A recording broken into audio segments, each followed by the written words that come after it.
He offered his jacket to a shivering woman at the bus stop, not knowing she was a CEO who. The wind cut through the night like broken glass, sharp and merciless. Amir pulled his jacket tighter around him as he walked toward the bus stop, exhausted from another 12-hour shift at the warehouse. His legs ached, his palms burned from hauling crates all day, but he kept moving. He had a promise to keep to, never let life harden his heart, no matter how rough it became. But everything changed the moment he saw her.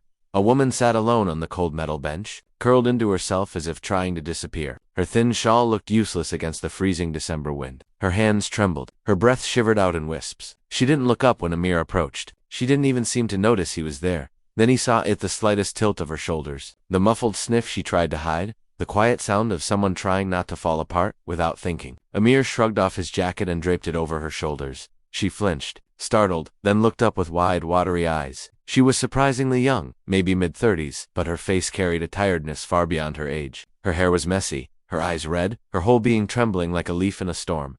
"I'm sorry," Amir said softly. "I didn't mean to scare you. You just looked cold." For a moment, she just stared at him, confused, hesitant, as if she couldn't believe someone would do something kind for her. "You'll freeze," she whispered. "I'll live," he said with a shrug. "You look like you need it more." And for the first time, she smiled, broken, fragile, but real. That was the moment everything began, and neither of them knew their lives were about to change in ways they never imagined. Challenges they faced, and story development 1. A stranger with secret woman introduced herself as Ayla, saying she had just had a bad day. But Amir sensed something deeper behind her silence. He didn't pry. He simply sat with her until the bus arrived and even paid her fare when she realized she had misplaced her wallet. When she hesitated before stepping inside the bus, he said, "You're safe, I promise." Ayla held his gaze longer than necessary, something searching, almost hopeful, then disappeared inside. He didn't expect to see her again, but fate had other plans. Too. The bullying at school the next morning. Amir rushed to drop off his little sister Hanya at school. She clung to him, refusing to go inside. "They called me poor again,"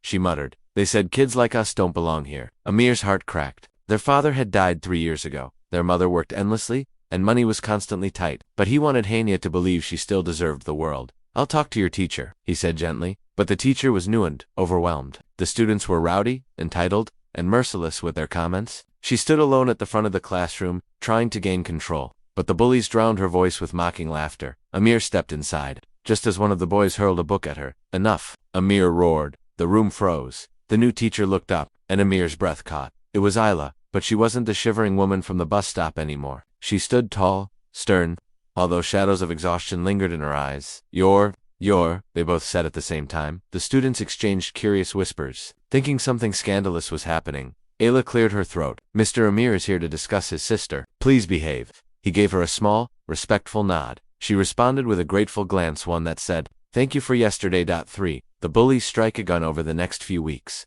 Amir and Ayla began crossing paths more often, sometimes while picking up Hanya, sometimes at the bus stop, sometimes purposely because both of them secretly waited for the chance to see the other. Ayla slowly opened up, revealing pieces of her story. She wasn't just a teacher. The truth was far heavier. She was actually the CEO of a successful tech company, or at least she had been. Her business partner and fiancé betrayed her, stealing her company, draining her accounts, and framing her for mismanagement. Public humiliation followed. Lawsuits piled up. Reporters camped outside her apartment. She lost everything: her position, her peace, her trust. Teaching was her attempt to start over quietly, to be invisible for a while. But even here, the bullies didn't leave her alone. They targeted her relentlessly, mocked her discipline, spread rumors, pulled pranks. Damaged her car. And she kept taking it, until the day they took it too far. 4. The day Amir snapped. A group of senior boys recorded a cruel Ayla's voice, twisting her words, making it look like she mocked students. They posted it online. It spread fast. When Amir saw the video, he stormed into the school. The boys laughed at him. "What will you do? You're just a warehouse worker." But they didn't know who they were dealing with. He didn't use violence, he used something far more powerful: truth. He pulled out the original CCTV footage from the school hallway and presented it to the principal. The edited video was undeniably fake. The boys had cornered Ayla, insulted her, filmed her without consent, and then manipulated the footage. The principal wanted to suspend them immediately, but Amir said one thing that shocked the entire room: "Bring them here. Let them face her." When the boys entered the office, trying to act tough, Ayla walked in behind Amir, calmly, gracefully, as if nothing in the world could break her spirit anymore. She played the unedited footage. She watched their faces fall. She didn't raise her voice once. When she finally spoke, her voice trembled, but with strength, not fear. You tried to break me, but you didn't. Now I've already survived far worse. In less than 60 seconds, the boys were stuttering apologies, begging for forgiveness. Not because they were afraid of punishment, but because, for the first time, they saw the impact of their cruelty. Even the principal wiped her eyes. 5. Her truth comes out. After the bullies were dealt with, Isla told Amir the entire truth about her past, every betrayal, every loss. Every night, she cried alone. She expected him to walk away. Instead, he said, "You haven't lost everything. You just haven't found the people who deserve you yet." And for the first time in months, she felt hope again. 6.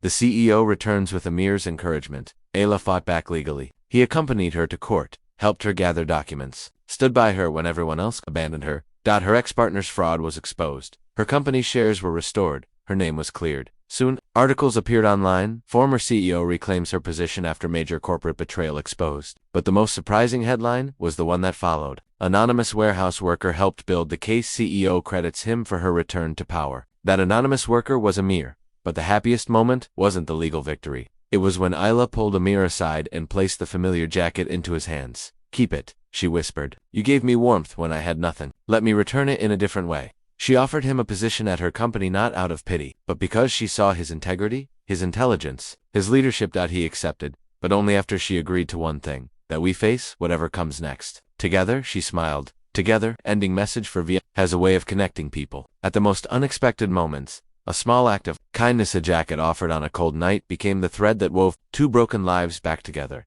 The world tried to break them, but they rose stronger. Not because they had power or money, but because they chose compassion, courage, and truth. And sometimes, that's all it takes to change everything.